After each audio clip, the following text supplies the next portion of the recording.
Milo's Pro Rewards members. Go big during Pro Savings Days at Lowe's. Buy more and save more with up to 20% off job site essentials like primed finger joint boards when you spend $3,000 or more. Plus, get up to 25% off PVC DWV pipes when you spend $250 or more. Shop Pro Savings Days at Lowe's. We help, you save. Valid through 123. Selection varies by location. While supplies last. Loyalty program subject to terms and conditions. Visit Lowe's.com/terms for details. Subject to change.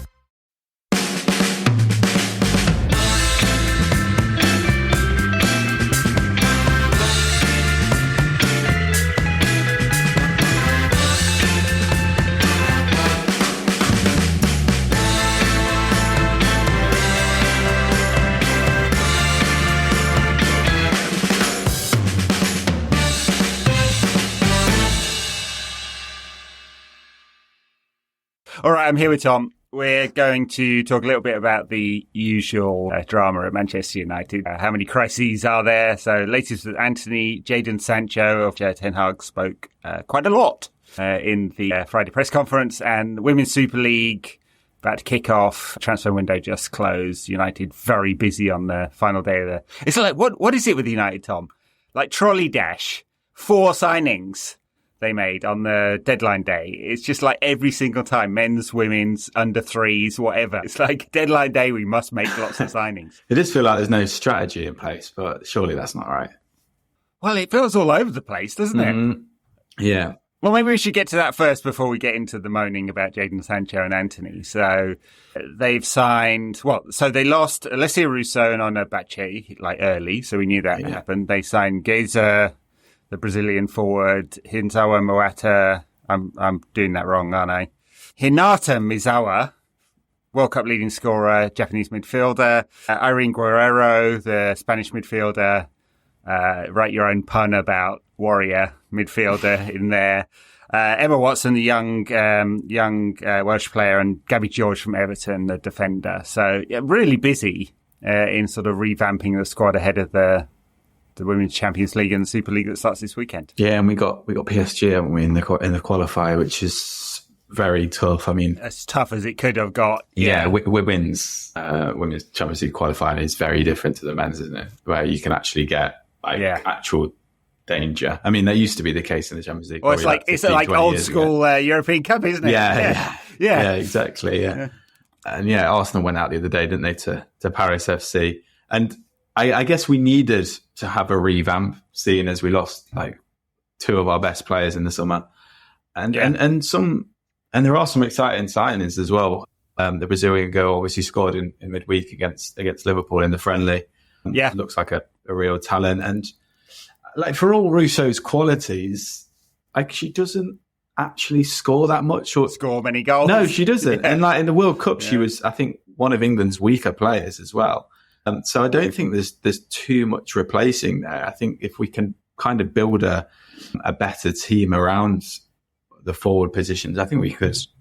It doesn't feel like a huge loss. Like despite obviously her being on a mammoth contract and it being a huge loss to another team in the same league, which does feel like a classic United mess, I don't think it actually will affect us too much on the field. And doesn't feel like it, no. And they've got a more flexible forward. Mm-hmm. And like they've got with Miyazawa as well, they've got goal-scoring midfielder there, support for Ella Toon. I mean, it feels like quite a balanced squad, even though it's been this trolley dash at the end of the transfer window in order to get these players in.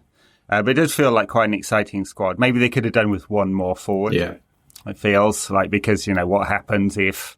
I mean, they don't play that many games. Women's Super League's only 22 games, and obviously the 2 cup competition, 3 with the European one now, so it could be a fuller season. But they feel like some weaknesses. They also signed Fallon Tullis-Joyce, didn't they, from OL Reign, who... It's kind of interesting signing because she's got like this cult following over here. She plays in Seattle, where I am, and has quite a cult following, but she's been dropped from the team, and it's hard to tell whether she's been dropped from the team and looking for a move because she's not in the team, or she's been dropped from the team because this move was mooted for quite a long time. Yeah, maybe that is the case. It's interesting with United. I think when we lose like players of such stature, I feel a little bit for the players around them that maybe they feel that they're at a club who haven't got the ambition to be the top team in the league, because that is kind of Glazeronomics in general, really, and especially with the women's team, who have been one of Casey Stoney's reasons for leaving, wasn't it? Because they weren't treated with the respect that a professional football club should be treated with. And I feel with losing Russo, that might have been the case for maybe someone like Ella Toon or some of the other players of the team.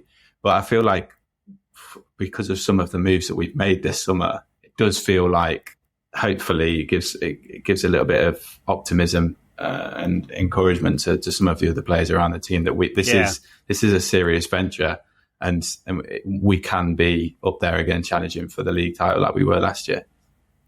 They kept Mary Earps, but there's contract drama there. She hasn't signed a new contract. She's out of contract next summer. It feels like Alessia Russo 2.0, doesn't it? Story before. Arsenal made a bid, apparently a world record bid. It's for Mary Earps, as they'd done for Alessia Russo.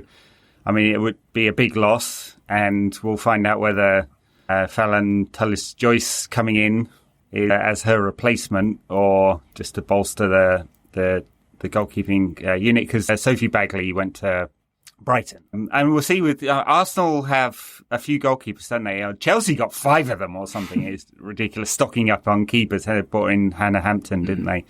Another England goalkeeper. So been some kind of interesting moves in WSL. Yeah, I think losing Earps is a different story entirely to losing Russo as well, because there's no goalkeeper in the world, in my opinion, that matches up to Earps. So it's not like we can replace it with a few players to play around her or anything. It would be a huge loss, both in terms of quality and personality as well, because she brings so much in that regard. Well, the personality thing's a big thing, and marketability, because it's still important. I mean, they do.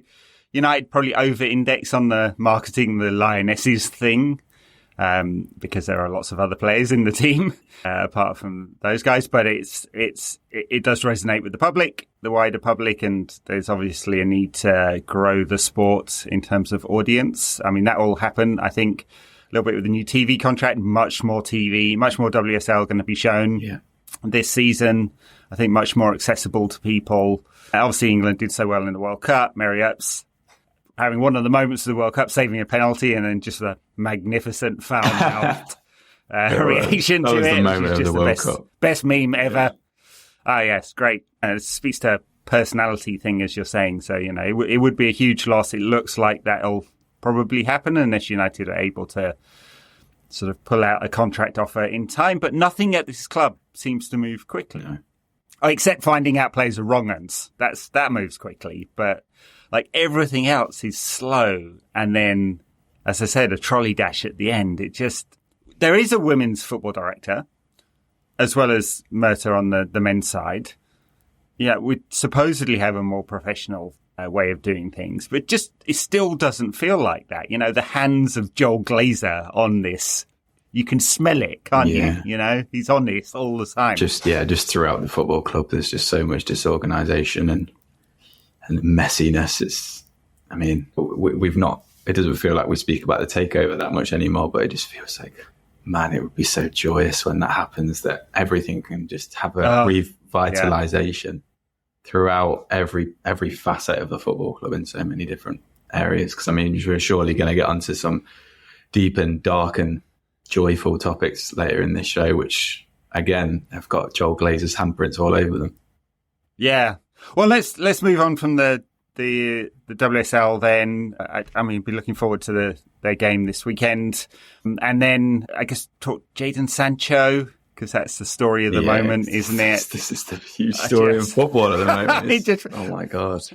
It's story of Manchester United, Chaos FC, Statement FC. They put out a statement. Now, man, this was terse, right? The headline said, "Clarification on Jadon Sancho," of which there was zero clarification other than saying he'd be training away from the first team. We got more details from Eric Ten Hag in his press conference today. He spoke quite a bit about it. He kind of had to. He's tried to do a straight bet on Antony all the time, but he just can't not talk about this. He said there are standards, there's a line, it's not just one thing. He said, they said the culture was no good. They asked me to bring standards in. I may be paraphrasing there. But I think that's quite clear. He's been given the mandate to go sort out this no good culture. Yeah, and that's interesting in itself, and actually like very good to hear. And it feels like exactly that's what he's been operating as and doing for the past 13, 14, 15 months. My fear with what he did with Sancho, calling him out, was a step too far. But like, he has done so much right for the club, I think, in changing the culture to have a culture that isn't supposed to let the standards slip. With Sancho, though, it feels not inevitable, but like I've spoken about it on the show so many times that he lacks intensity when he plays football. And like, it's not just about ability, like, and power or pace that he obviously does lack. It's intensity when he has the ball. It's intensity when he's in the press. There's so much of his game where he's kind of just dawdling and ambling about the field. And if he's doing that in training, like, I mean, I'm obviously not privy to the training sessions. I'm not seeing them or anything. But if he's performing the way he is in training, like he is on the football pitch, like, there's no wonder that like Ten Hag's eventually like finally lost his rag with him. And well, what's to say that he's going to be training harder than he plays? Like, there's not too many players. Well, it doesn't seem he doesn't seem that type of player. And then there's like that meme with Bukayo Saka, which you might have seen on social media, where Bukayo Saka's like laughing at how badly Sancho's training for England. And like, it's like, you kind of start to add a few things up that you tie a few little threads together, and you think, I can't believe this hasn't happened earlier, really. Like in pre-season, when some of his performances, like, he showed moments of quality, which he obviously does have, but like, there's so many moments of just ambling around, and it's so frustrating as a fan, never mind as a manager. And then for obviously him to come out with his own statement, and then as the Athletic report today or yesterday or whenever it was, where they brought their report out saying that he hasn't apologized for what he's done. Like, I feel like Ten Hag was wrong in the first position to do what he did. Personally, I can see why he would have done it, to maybe spark a reaction. Oh, I can't get any reaction out of him, I'm going to drop him from the team, I'm going to publicly call him out, see if that works, almost like Mourinho style. But yeah, like the way that Sancho's handled it, and if all accounts are true from the Athletic refusing to apologise, like, what are you doing? Like, what are you doing? Like, if you want a long-term future at the football club, you're not going to have one unless Ten Hag leaves, or you just sod off. Like, is that really what you want? Like, surely you can't be so stubborn to believe that. I know. Chris Wheeler in the Mail reported today that he's open to a move. I mean, the question there is who? Because he's on a massive salary. He was on a really big salary at Dortmund. United had to improve that, obviously. And United have got yet another millstone with a player on a huge salary that they can't move on.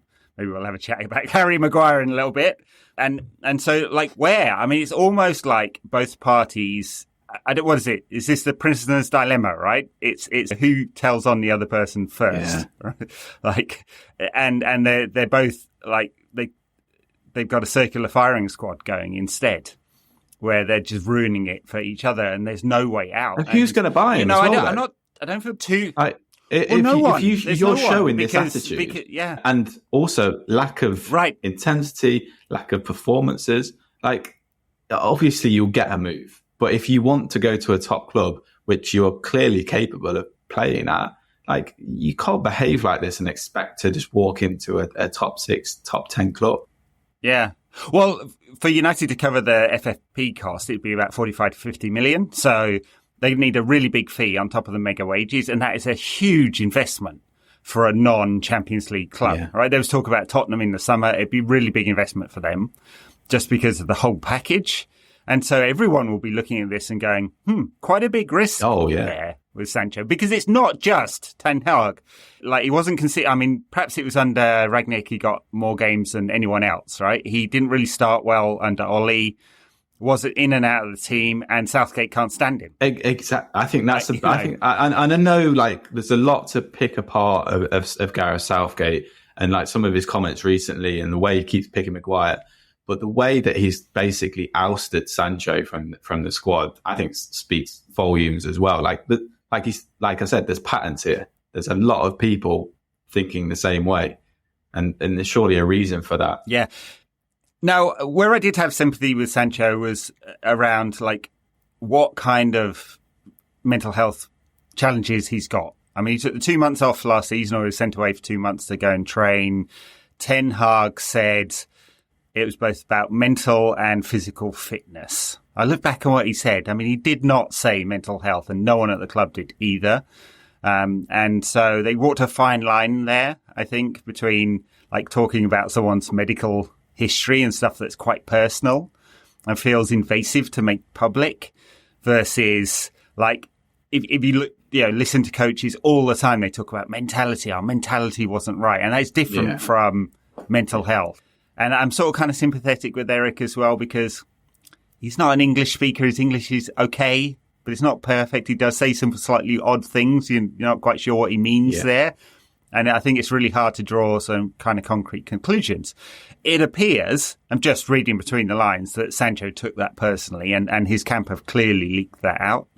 And so part of the sort of degradation of the relationship between the two of them stems back to last year, where it seems like Sancho didn't take that in a kind of positive, well, it's pastoral care, we're looking after you, you take some time out, whatever time you need, way that I think most fans kind of saw that time off. And he's kind of taken that as, well, you picked on me then, you're picking on me now, it's all about me. I mean, and in a sense, and so I'm like, that's the most sympathetic I could be. Most of me just wants to say, grow the fuck up, dude. It's like you're not 16 anymore. I think that's a very empathic way of looking at it, and a very kind way of looking at it.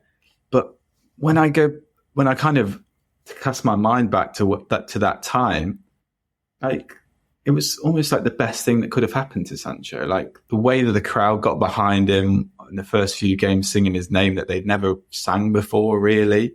Right. The way that like that first game he came on against Leeds, where he had that big grin on his face, and Ten Hag's next to him, and there's a massive ovation, and he scores an equaliser against Leeds, or was it to make it 2-1, whatever.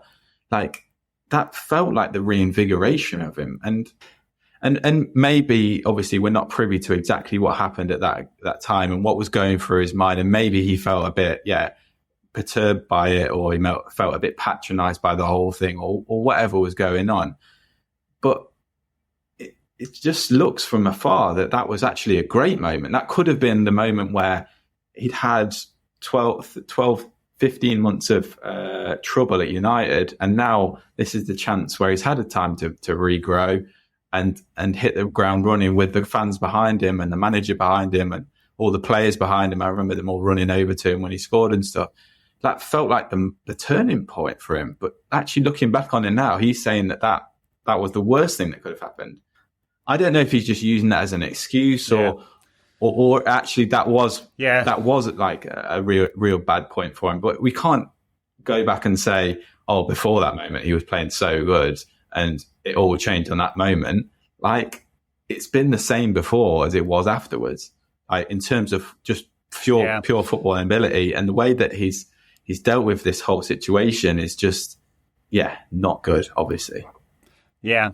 I mean, there's a human there, so some sympathy there, but there's also a professional footballer. And Gary Neville once said that Manchester United is a cynical club. They move on from you very quickly. And I suspect that's going to be the case with Sancho if they can find a buyer. Otherwise, Ten Hag has clearly shown with Ronaldo and with what he said and with Sancho that he's the boss. And the club have to back him. The idea that they would let player power and this no good culture continue and get another manager in, it's just it's completely untenable. And so they have to back the manager now. They have to back the progress he wants to make. And if he wants rid of Sancho, they're going to have to find a way. The problem is those big wages and his history now is what other clubs, they're not going to go, well, let's think about this empathetically. They're going to go, well, does this package match the asset and what we're going to get out of him? Because there will be a club or a manager somewhere who will go, we could make him become the player he was at Borussia Dortmund again, but it's not without risk. And all clubs will assess the whole package there. And it's going to be a real big problem for United and him. And we've got, 4 months until the next transfer window opens. So what's he going to do? Play with the reserves? Yeah. He's been training with the reserve. He's not even training on the first team pitches.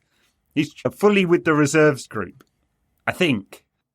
Yeah. I mean, wow. Whatever's happened, I think Ten Hag could have dealt with it better. And also he could have dealt with it better, or he could have been advised better. Whatever's happened, like what he's been briefing the Daily Mail with that mental health thing, mental health story, and the way obviously he's not apologising. He sent out that ridiculous note onto social media. Like all of those things are just dumb.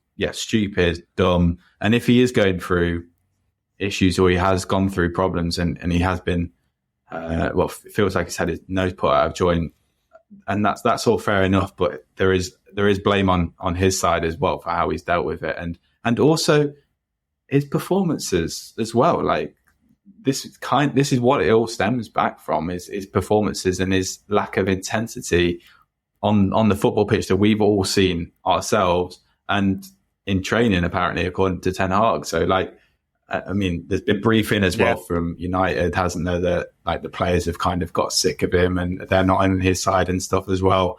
And all that's just a mess, and it just adds to the noise. But yeah, I felt like he's dealt with it so immaturely, and it's going to cost him. It's not going to just cost him his future place at United, because it's going to be a long road back now, especially if he stays as stubborn as he is at the moment.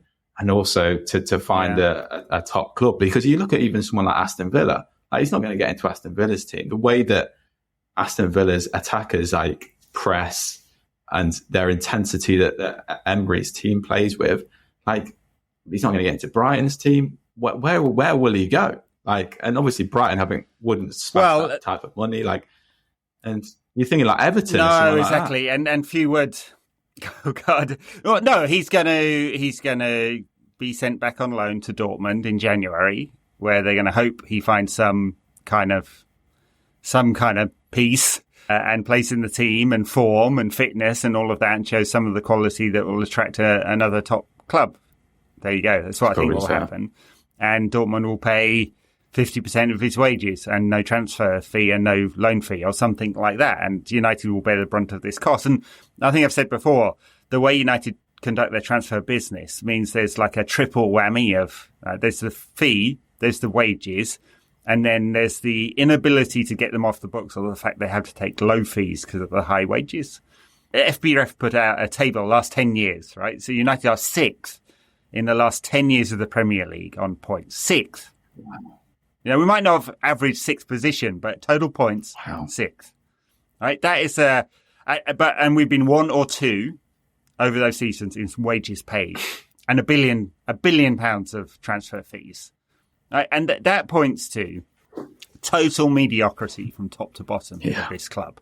Just total mediocrity. And so when Ten Hag said they asked me to get rid of this no good culture, and to draw a line and to set standards, that's really important, but it's not all of it. There needs to be standards from Murtaugh as well, and how United conduct business, because I think it's still a bit messy this summer.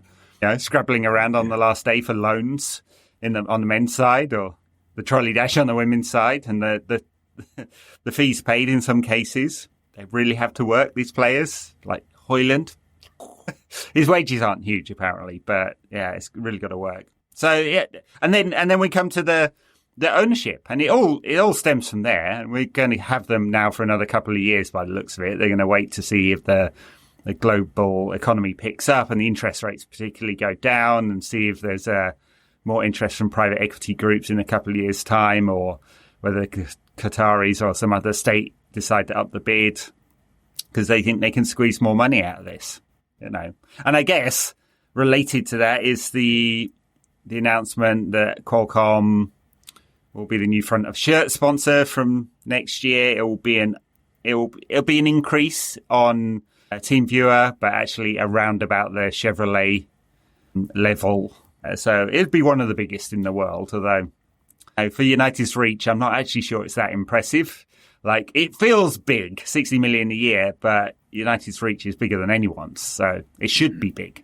So anyway, I was rambling a little bit, but kind of morphing into the new furniture sponsor and the ownership bits. Joy. What do you think the kit will look like with a Snapdragon logo on it? So, yeah, a few people did Photoshop online.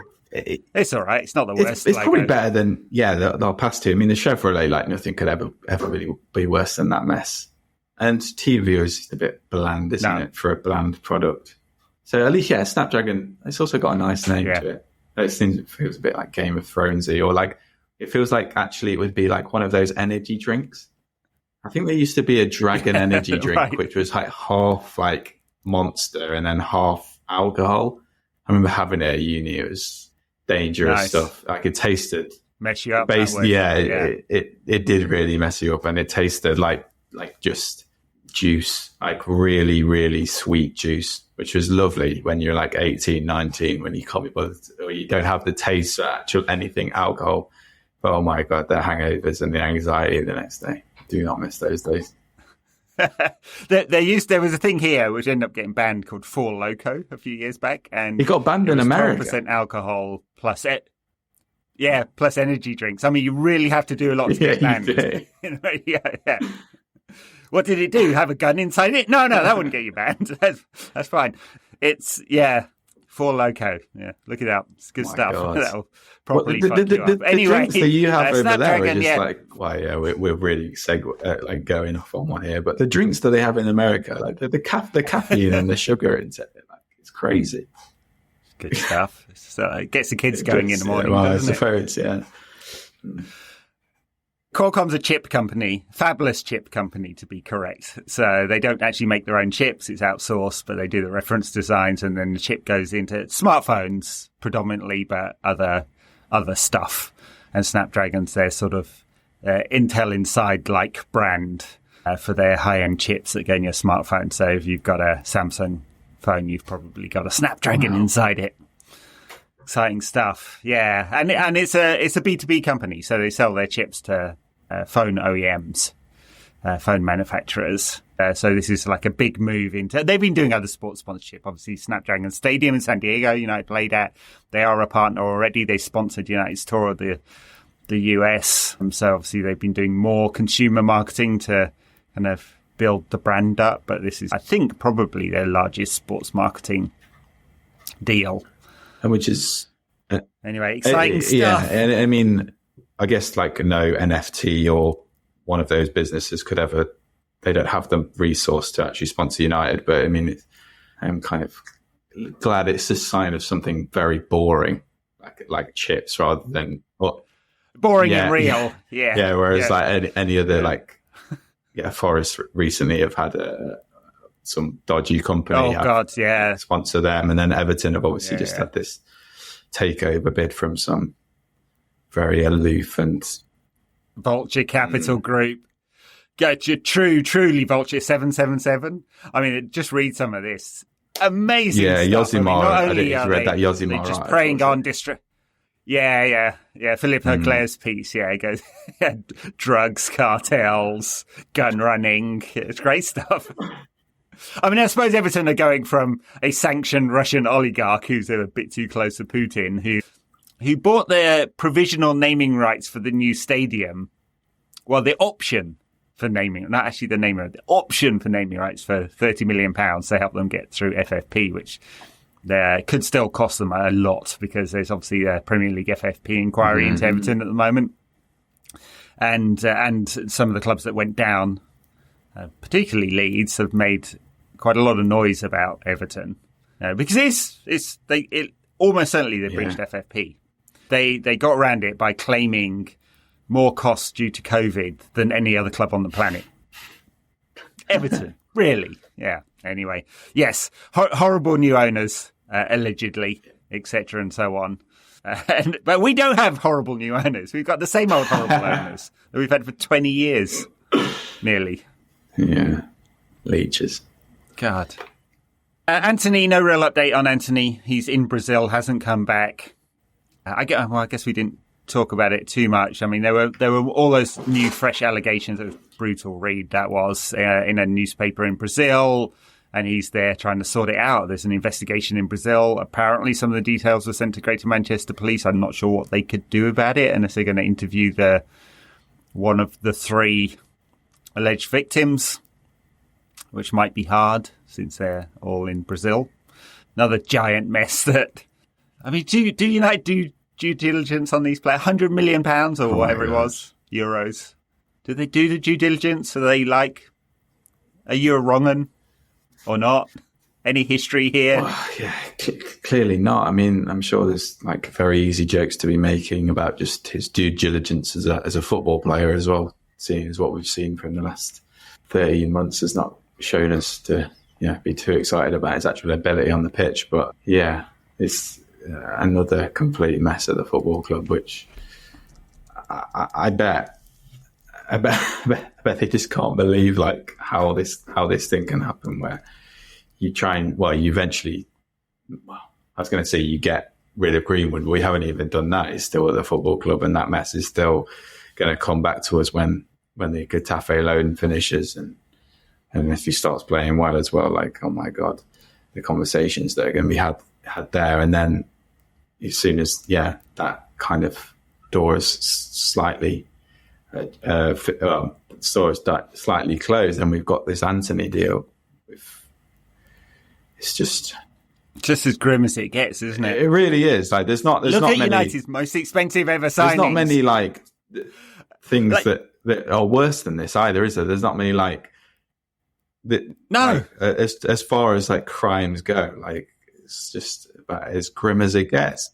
I mean, the allegations that he beat her up on several occasions, to the point, and I guess there must be a paper trail on this, that he damaged her breast implant, silicone implant, and hit her more than once, and was abusive and stuff like that. And he released this weird set of WhatsApp messages publicly, which, I mean, did he get permission to do that? I very much doubt it.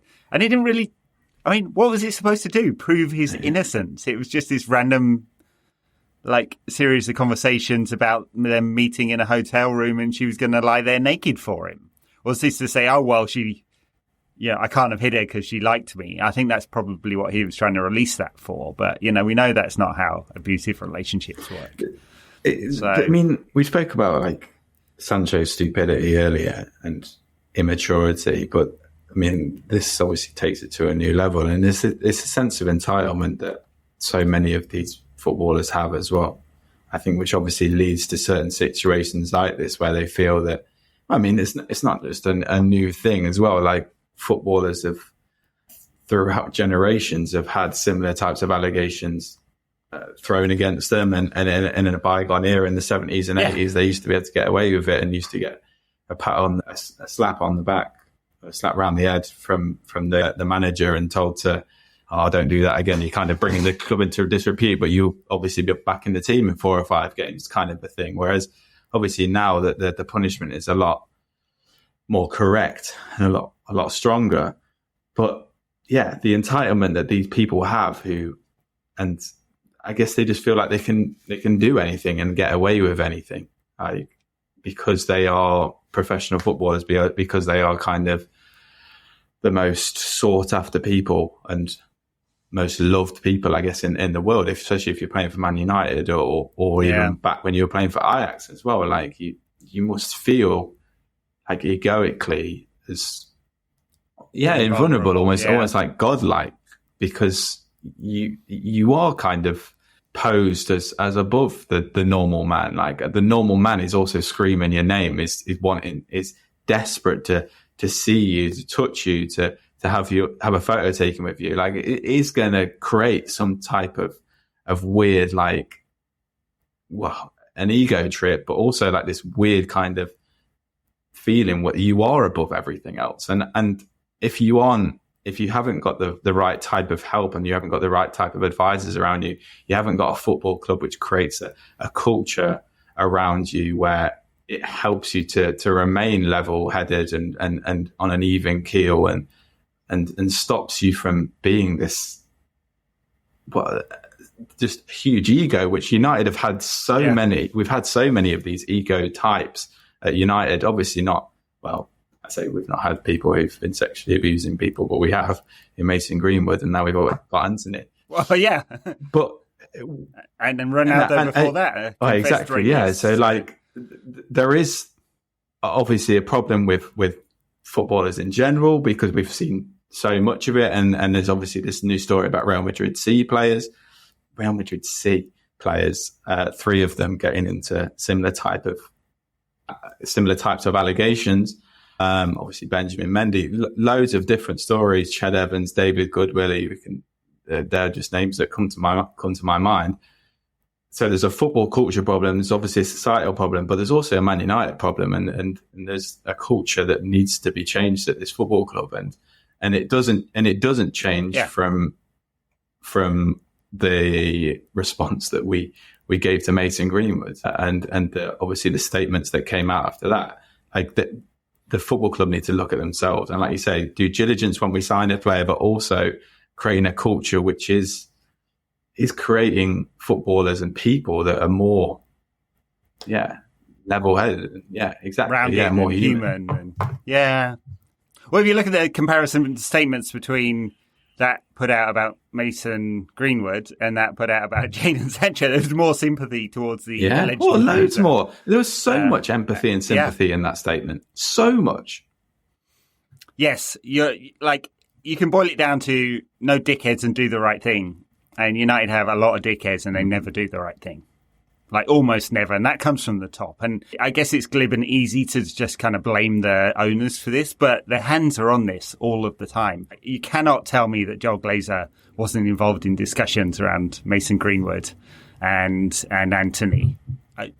Jadon Sancho, a bit different, I think, because it's very, very much a football matter until we find out he's a wrong un. He'd probably get himself back in Ten Hag's books then. Sorry, I shouldn't joke about it, but I was just thinking, like, if you look at the top signings from Manchester United, Paul Pogba, Antony, Harry Maguire, Jadon Sancho, Romelu Lukaku, top 5, Di Maria, top 6. What a rogues gallery of failed signings that is. Just incredible amount. What is that? £500 million worth of absolute nonsense. Like, Jesus. You talk about Christ. egos as well. Yeah, some big egos there, yeah. Including Harry Maguire, it's a kind of interesting narrative. I find myself not that sympathetic. I mean, he does get a lot of abuse in social media. I think that's fair. His mum has come out this week and said it's unfair, and they're probably reading it. He probably doesn't. I think he said he doesn't. They are probably reading everything that's said about their son, and they're probably taking it very personally. I do kind of understand that. I'm sympathetic to that. And I think there's a very big difference between abuse and analysis. And hopefully we've stayed on very much the right side of that on this podcast. I think we have.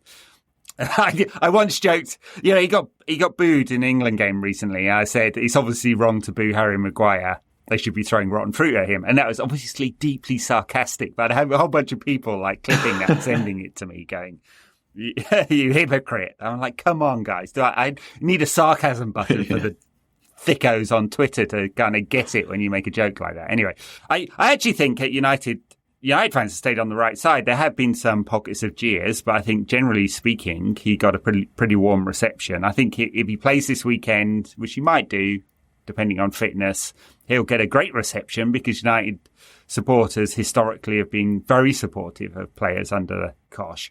But in the end, Harry Maguire made the decision, and he said that this week, to stay at United.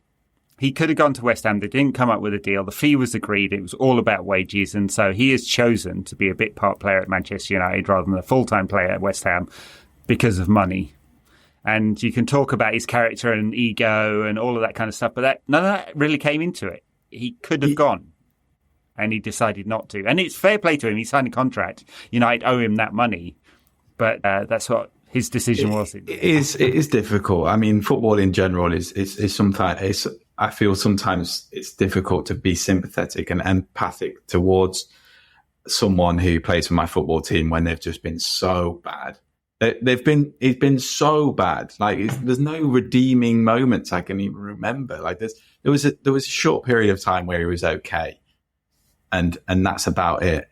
Like and and like I say, football kind of distorts me in that way that I almost don't see them as humans, which I guess is a problem maybe I have with myself, or maybe a footballing problem in general, that we kind of just see them as these robots who are almost like in like old school gladiators, really, where they're just going out there and trying to be as robotic as they can. And if they don't perform well, then I'm going to be really pissed off at them, where, I mean, it doesn't really actually matter. And they are humans and they do have emotions and feelings and they go through things. But I struggle to look at someone like Harry Maguire through empathic eyes, because I just look at his performances for United and it just pisses me off so much that he's still at my football club.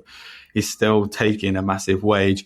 He's still performing shit every game. We haven't even got a fee for him, blah, blah, blah. And this isn't me abusing him. I'm just like trying to talk like about how he has just been very bad. And every time he plays for us, he just gets almost like he gets worse, or he doesn't get worse, but there's just so many more moments these days that it feels that just like there's so many bad moments. And when we've had like Varane and Martinez to compare him towards, like there was a lot of time where he was playing and he kind of given the benefit of the doubt. He hasn't had a defensive midfielder ahead of him. He hasn't had a good defender beside him. He's playing in a team which isn't very good. But now that those all excuses have kind of evaporated, and we're just kind of seeing him for what he is. He's a very average footballer who's not good enough to play for United. And that's where, I do lack the empathy and I do lack the sympathy. But that's just me trying to be honest about how bad he is. And that's what annoys me about him, like more than anything. And I can't feel sympathetic towards him. Yes, the abuse and everything that kind of surrounds him is not nice to deal with, but he's put himself in this situation, like you said, to stay at United. He could have gone to West Ham. He could have taken himself out of this situation if he wanted to, but he didn't. He wanted to stay because the money's still good at United. He doesn't want to prove himself at United, I don't think, anymore. Or maybe he does, or maybe it's not about fighting. Maybe his ego thinks. I don't even believe that. Do you think he's so tone deaf that he doesn't get that he doesn't fit in Ten Hag's system? And he's got to realise that he hasn't become a different player. And also, like, the thing is with the abuse, and I guess it's so heightened these days in terms of because of social media, but it's so wide ranging. It's not just like English people who take the piss out of him, like Gareth Southgate was kind of intimating the other day. Like when I went to watch the World Cup when I was in Morocco, and I was listening to the commentary and it was all in Arabic. Every time Harry Maguire got the ball, the commentator would laugh and would like go, Harry, ho! And like the abuse and the memeage is like literally worldwide. Like it's so ever present, and like that's kind of what life, like what football is. And if he's not taking himself out of, like, there's got to be some sense of personal responsibility here. He's got to take himself out of the firing line if he wants kind of an easier life. But if he's kind of thinking to himself or pretending to think to himself, I'm going to try and make it at United, it's kind of part and parcel of what the world is at the moment. And that's obviously not a great situation, but like, I mean, to just be realistic and to kind of be detached from it. How do you change that? You can't just say, stop abusing him, because it's not just an English thing. It's like a worldwide thing. And actually, like you say, like United fans at games have been very forgiving despite how bad he's been. I mean, like the way that we've not like had what Pogba got, where he got like fuck off Pogba in his last couple of games for United. Like Maguire's never had that. He might have had a few moans and groans from the crowd as he's played a shit pass again, but like he's not had like people jeering his name when it's been read out on the team sheet or anything. And like you say, United versus England, like at the weekend, Maguire will get a great reception because of what he has had to put up with this past couple of weeks. Brighton, United versus England would be a fun one. Sorry, I meant as in like the United versus... scored. Sorry, I meant as in like the United is like... is like every time that a player gets abused, United player gets abused, same for England. Yeah, get it. It is kind of funny that Harry's last 2 goals have been two own goals for England and the one against Sevilla. Poor Harry. I think he probably won't start at the weekend against Brighton. It'll be Victor Lindelof and Martinez are apparently both fit. We'll see on that one. But if they are, they will start and Maguire will be on the bench again. So will United buy Evan Ferguson this summer coming or the one afterwards? And how quickly will we He's supposed to be out. That's the other question. Weekend, which is good news. Oh, thank fuck. Yeah, I mean, he's a really good player, isn't he? For a young kid, he looks like the total package, and obviously just the next one off the conveyor belt at Brighton. They just seem to keep doing it, whether it's buying players from some like random South American club or with Evan Ferguson through their academy. He seems like he has everything. He looks like a mini Kane almost, like his right foot shooting ability, his left foot shooting ability from range. Like when he scored that, I think it was his second goal against Newcastle with I think his left foot. He picked the ball up on outside the edge of the area and you think, this is a goal because he's that good. And his personality as well seems like it's top. I think the only thing that would hold him back is injuries. And I think he's got a bit of a knee issue that he's been managing for about a year, right. I think they said, because that's why he wasn't in the Ireland squad this week. And that's why he's not in the team this weekend. I think that's probably the only thing that's going to hold him back because he is top. And they've got so many top players, haven't they? Like you say, like players that they just randomly found from Paraguay, like the guy Enciso, that's it. I literally forgot his name every single time I tried to say it on the last pod. Matoma, who's just unbelievable, and then they're probably one of these teams that would sell Caicedo and end up finishing higher again this season because they're a proper club. Yeah, well, it will be challenging for them this season because of the Europa League and the challenges of the schedule and the amount of games and all of that. And obviously they lost quite a few players and spent some money as well. So it's at Old Trafford. Don't know whether that's good for us or not. I mean, we have a horrendous away record at the moment, so I guess so. Brighton have made more passes in the final in the attacking third than any other team in the Premier League so far this season. Obviously won 3 of their 4 games, gave Newcastle a good thrashing. They will have a lot of the ball and they'll create a lot of chances, and I'm not feeling very confident. And a lot of that may be the sort of negativity surrounding United at the moment. But it's hard to say from the 4 performances we've had so far, the 2 defeats away at Spurs and Arsenal, and the 2 home games, Wolves and Forest, weren't very good. You look at this Brighton game, you're like, oh, God, it's a tough game, and then Bayern away straight afterwards. And the crisis narrative could be quite intense. Yeah, I'm going to try and be positive because I was super negative on the last show. Yeah, as reviewers on Apple have pointed out. Yeah, I mean... By the way, guys, if you'd like to write us a review on Apple, and you can actually say whatever you like in there because that doesn't impact the rating, but just give us 5 stars and then complain about Tom. The thing is, you might have felt bad like after the show, like listening to it because it was so negative, but imagine how I felt when I had to live through that, actually like speaking it, because I felt horrendous afterwards. But for everything that Ten Hag has brought to United over the past year, the thing that stands out above everything else is pragmatism.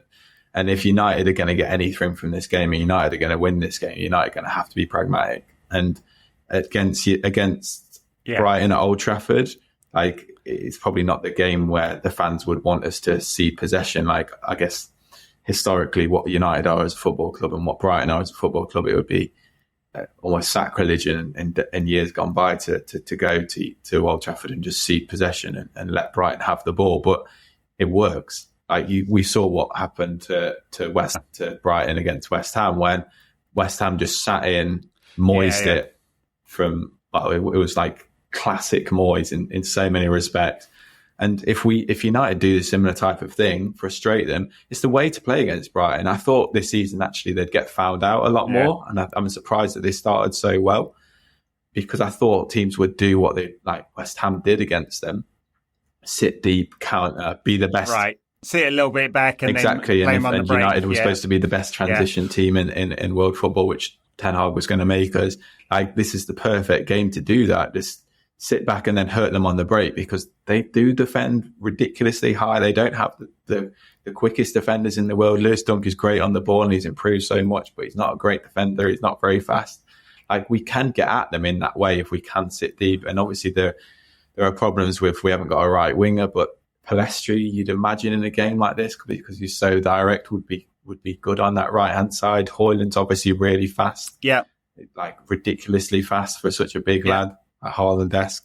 Like Rashford on the left. Well, hopefully we see a little bit of him. He played Højlund played a couple of times for Denmark, both substitute appearances. So he didn't get a full 90 minutes in, but he's got some game time in. So yeah, I hope we see him.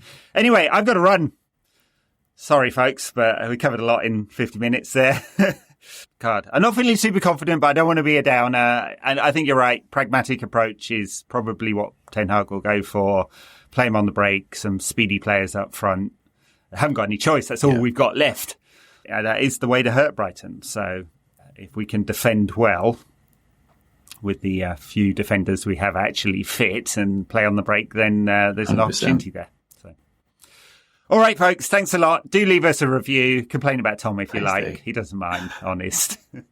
And follow us on Twitter, Tom, Dan, Wayne, myself, and Patreon if you want to get mugs and merch and stuff like that and get our bonus show, which we do at the weekends. Patreon.com/NQAT. All right. Thanks a lot, folks.